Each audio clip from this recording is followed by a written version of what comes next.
Hello and welcome to Library Time with Mrs. Bradford. Today we are reading Shark Lady. And I really love this book for a lot of reasons. One, because it's about sharks and all about a woman who did a lot of research on sharks named Eugenie Clark. And she had a big imagination, and this is a true story about who she is and what she did and how she decided to do a lot of research and find out really cool stuff about sharks that we never knew before. So I hope you enjoy the story of Shark Lady. Sit back, relax, and enjoy. Shark Lady, the true story of how Eugenie Clark became the ocean's most fearless scientist. Written by Jess Keating. Illustrations by Marta Alvarez Miguens.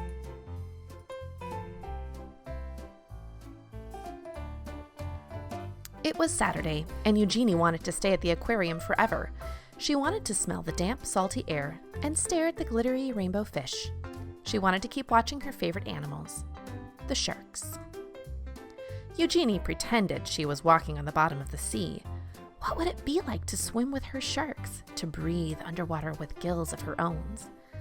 More than anything, she wanted to find out.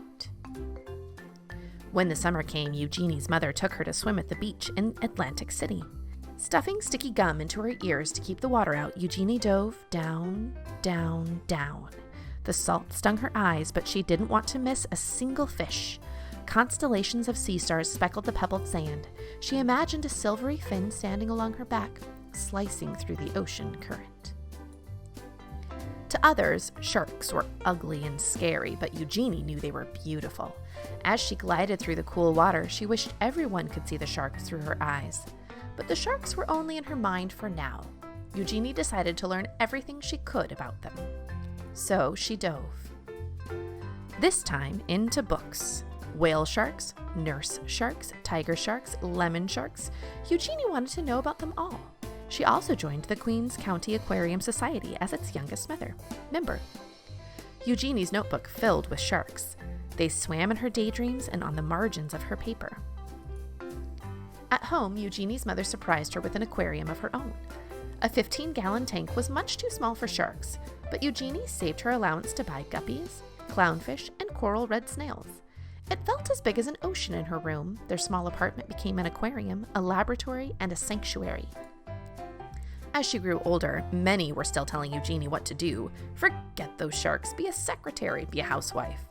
Eugenie wanted to study zoology, but some of her professors thought women weren't smart enough to be scientists or brave enough to explore the oceans, and they said sharks were mindless monsters.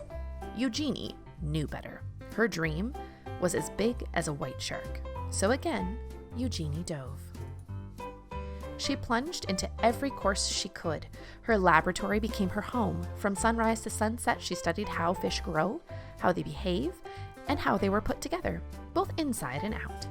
Despite all the people who didn't believe in her, Eugenie was becoming one of the smartest students in her field.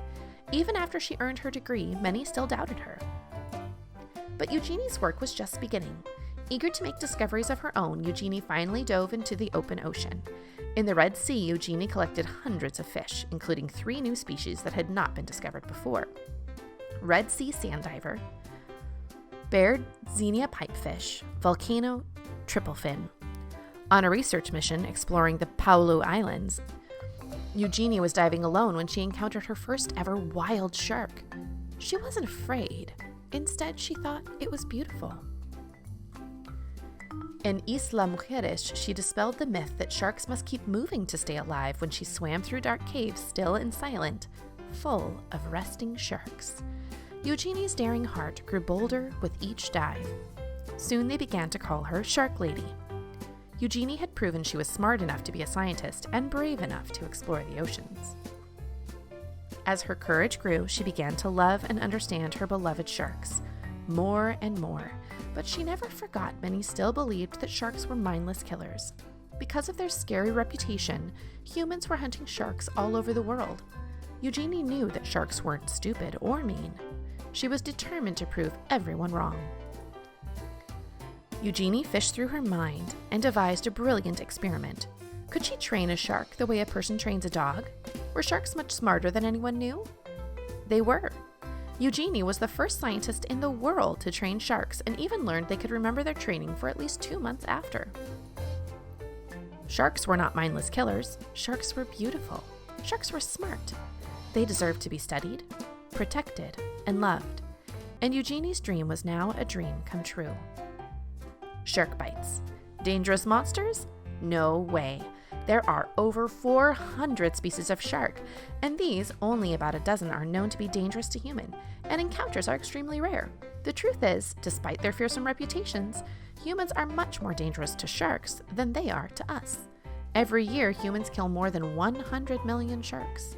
It's important to treat sharks with respect, but there is no need to fear them. Sleep tight? Eugenie once swam in a cave full of peaceful resting sharks suspended in the water. But were they really sleeping? Sharks breathe by using their gills to extract oxygen from the water. Eugenie noticed that the caves with sleeping sharks had more oxygen than usual.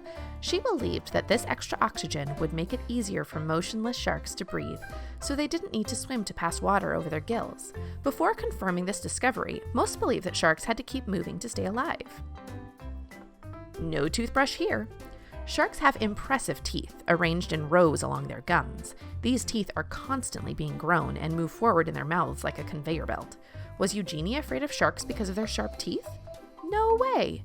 She was only bitten once in her life, and the encounter didn't happen underwater. Once on her way to school visit with the mounted jaws of a tiger shark behind her... Once on her way to school visit with the mounted jaws of a tiger shark beside her in a car, Eugenie had to stop quickly at a red light. As she reached across the seat to stop the jaws from tumbling forward, the teeth chomped into her arm. Sneaky skin. Sharks can move extremely fast in the water, and the secret to their speed is in their skin. Shark skin is made up of dermal denticles, which are more like teeth than fish scales. Some swimsuit designers have even created swimsuits that mimic shark skin to help Olympians swim faster in the water. Big, small, and everything in between. There is an incredible variety of sharks. The smallest in the world is the dwarf lantern shark, at under 7 inches long. The world's largest, the whale shark, measures over 40 feet. Once Eugenie was swimming with these giants in the Sea of Cortez. One swam very close to her, so close that she was able to grab hold of it. She let it carry her for a long time until she finally let go when she realized she was far away from her boat. Mermaid purses. Some sharks give birth to live young. Others, like the dogfish, produce unique egg sacs that sustain their young.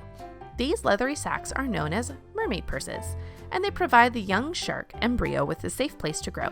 Sometimes it's possible to find a mermaid's purse on the shore if you look carefully. Life at the top. Sharks are apex predators. This means they are at the very top of the food chain in the ocean. Because of this, they play an important role in keeping food webs and prey populations in balance. Without sharks, ocean ecosystems would collapse. Sharks are old. Very old. The first shark appeared over 400 million years ago, and their ancestors are still around today. They have survived 5 major extinction events, including one 65 million years ago that destroyed the dinosaurs.